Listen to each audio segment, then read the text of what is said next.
गायघाट विधानसभा क्षेत्र में हम इस वक्त हैं और एनडीए समर्थित जेडीयू की प्रत्याशी कोमल सिंह हमारे साथ हैं। आइए जानते हैं कि गायघाट विधानसभा क्षेत्र में पब्लिक का क्या रिस्पांस मिल रहा है।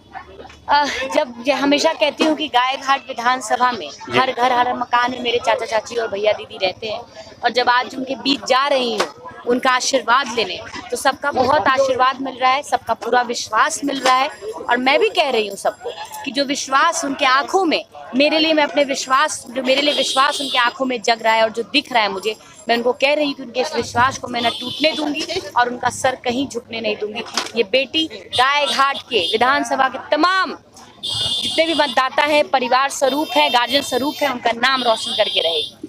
जैसा कि आप जानते हैं कोमल जी हैं, ऐसे भी स्त्री शक्ति के प्रतीक के रूप में मानी जाती हैं। शुरू से ही इस बात को बड़े फख्र के साथ कह रही है कि गायघाट विधानसभा क्षेत्र में जितनी भी महिलाएं हैं वो कहीं न कहीं उनके रिश्ते में लगती हैं। कोई चाची लगती है, कोई बहन के रिश्ते में लगती है और अलग अलग रिश्तों में लगती है, जिसके कारण से उनका पूरा का पूरा अधिकार उनके साथ है, पूरा का पूरा आशीर्वाद उनके साथ है। लेकिन उसका आधार क्या है? क्योंकि विधानसभा चुनाव में आपसे पहले कई ऐसे प्रत्याशी हैं, कई ऐसे जनप्रतिनिधि हैं जो अपना दावा कर रहे हैं, क्षेत्र में विकास का दावा कर रहे हैं, और आप पहली बार यहाँ पर जो है सो पूरे होशो हवास के साथ चुनाव मैदान में हैं और ये दावे के साथ कर रही हैं, बेटी होकर पूरे अभिमान के साथ कर रही हैं कि अब की बार जीत निश्चित है। आधार क्या है उसका? देखिए, मैं आपको एक बात बताती हूँ, करनी और कथनी में बहुत फर्क होता है जी।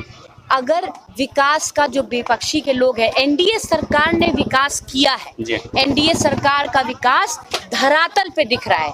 आज ये एनडीए सरकार है जो आपको घर घर नल जल है, आपको घर घर बिजली है, आपको गांव गांव को सड़क से जोड़ने का काम किया, महिलाओं को सशक्त करने का काम किया। ये एनडीए सरकार का काम, विकास का काम धरातल पे दिख रहा है, पब्लिक के मुंह पे है, जुबान पे ये बात सुनने को मिल रहा है। लोग अपने मुख से बता रहे हैं कि उनके लिए सरकार ने क्या किया है।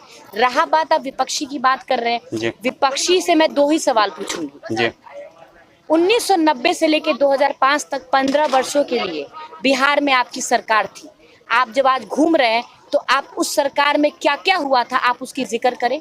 आपकी सरकार ने क्या उस 15 साल में विकास किया, जनता को बताए। जैसे हम एनडीए सरकार ने 20 साल में जनता के लिए क्या किया, एनडीए के सारे प्रत्याशी जाके पब्लिक जनता को बता रहे हैं, मतदाताओं को बता रहे हैं, वो भी जाके बताए कि 15 साल में क्या, क्यों नहीं चर्चा करते हैं वो, 90 के दशक की चर्चा क्यों नहीं कर रहे हैं। दूसरी बात, एक विधायक को 4 करोड़ रुपया मिलता है साल का, 5 साल में 20 करोड़ मिलता है।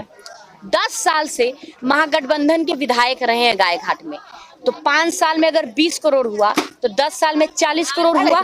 आप जनता को जाके बताइए कि 40 करोड़ में, खासकर अभी वर्तमान में 20 करोड़ में आपने जनता का क्या विकास करने का काम किया है। धरातल पे आपका कहाँ काम है, एक सूची जारी कर दीजिए।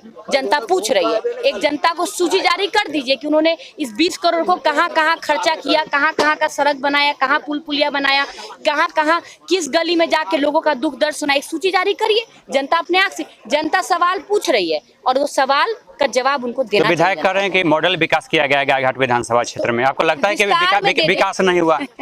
हम देखिए, हम एक चीज बोलेंगे, कौन विकास किया कौन विकास नहीं किया ये आप हमसे नहीं पूछिए, हम आपको एक राय देंगे, सुझाव देंगे कि आप जाके जनता से पूछिए। क्योंकि ये जो ये लोकतंत्र है और इसमें जनता को हर 5 साल पे अपना मत देने का अधिकार मिलता है और जनता को अपनी बात रखने का अधिकार मिलता है। तो हम जरूर चाहेंगे कि आप जनता के बीच में जाइए और जनता से पूछिए कि पिछले 5 वर्षों में क्या गायघाट में विकास हुआ है और कितनी बार जनता के पास जाके जनता की दुख दर्द में उन्होंने शामिल होने का काम किया है। जनता इसका जवाब आपको। अगर गायघाट में विकास नहीं हुआ और ऐसे में आप विधायक बनते हैं तो बड़ी चुनौती होगा आपके सामने। मैं तो खुद बोल रही हूँ कि मेरे कंधों पे बिहार में एनडीए की सरकार है, देश में एनडीए की सरकार है, मेरा बिहार आगे भाग रहा है, लेकिन गायघाट में 10 वर्षों से एनडीए के विधायक नहीं होने की वजह से गायघाट अभी भी 10 साल पीछे चल रहा है। तो मुझे लगता है कि जब मैं जीत कर आऊंगी तो मुझे सिर्फ 5 साल का काम नहीं करना है, इन 5 सालों में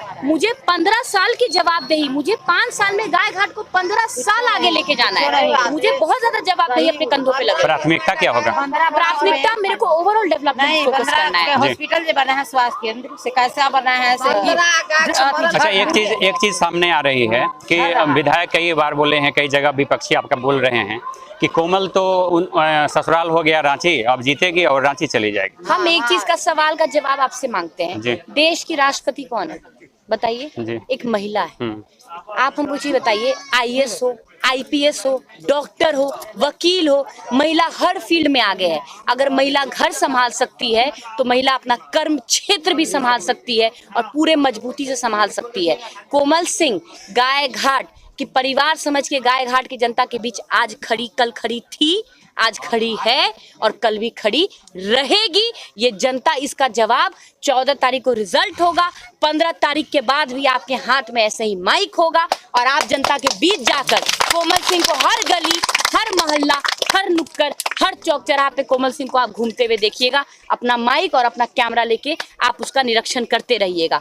इसीलिए मैं कहती हूँ, महिला कोमल होती है, कमजोर नहीं। महिला हर क्षेत्र में आगे बढ़ सकती है। आज देश के सैनिक देश की सुरक्षा बॉर्डर पे करते हैं तो वो भी अपने परिवार से दूर रह के 6-6 महीना देर का देश का सेवा करते हैं। जब एक महिला आईएएस ऑफिसर बनती है तब महिला घर संभाल सकती है, तो महिला देश संभाल सकती है। और कोमल सिंह ये साबित कर देगी। मैं आप फिर से बोल रही हूँ, मेरा स्वाभिमान है, मेरा अभिमान है मेरा गाय घाट। और कोमल सिंह जब जीत कर जाएगी तो गाय घाट के एक एक वासी का, अपने परिवार का, गाय घाट के परिवार का नाम रोशन करने का काम करेगी। यही वचन के साथ, यही निष्ठा के साथ मैं आगे बढ़ रही हूँ। तो ये थे कोमल सिंह हमारे साथ, और जैसा कि उन्होंने स्पष्ट शब्दों में कह दिया है कि मान सम्मान और स्वाभिमान की रक्षा के साथ ही धर्म की भी रक्षा होगी और कर्म भी होगा। गाय घाट को विकसित किया जाएगा। यह सिर्फ संकल्प है, सिर्फ वादा नहीं, और हर संकल्प को धरातल पर उतारने का प्रयास किया जाएगा। Deepak Kumar Tiwari, A to Z news live, Muzaffarpur Bihar.